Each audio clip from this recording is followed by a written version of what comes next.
I used to think my sister Sarah was my soulmate. We grew up in a small town in Oregon, promising we'd never let anything come between us. But I guess everyone has a price. And Sarah's price? It was my entire future. When our mother passed away, she left us a multi-million-dollar estate. But there was a catch. Neither of us could touch the principal amount unless we both signed off on it, or until we were both stable. I was struggling.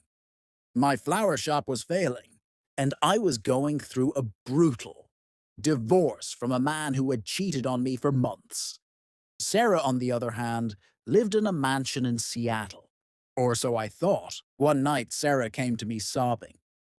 She said her husband's business was collapsing and they were going to be homeless.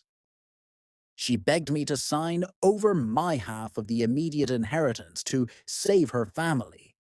I loved her, so I signed the papers. I gave up my safety net to save hers.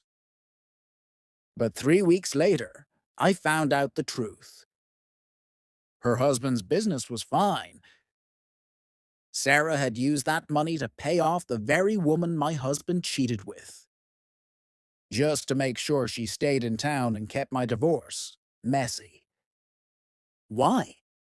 Because if I stayed unmarried and unstable, the rest of the inheritance would default to Sarah. She didn't want to save her family. She wanted to bury mine. She thought I was the weak sister. She was wrong. I contacted the woman she paid off. I offered her double to testify about the bribe. Then I dug into Sarah's husband's secret offshore accounts. Turns out he was hiding assets from Sarah too. I didn't just sue her. I triggered a moral turpitude clause in our mother's will that Sarah didn't know existed. It stated that if one heir willfully harmed the other for financial gain, they lose everything. The court stripped Sarah of every penny. Her husband, seeing she was now broke, filed for divorce the next day. The last time I saw her, she was standing outside my shop, crying just like she did that night at my house. I didn't open the door. I just flipped the sign to closed.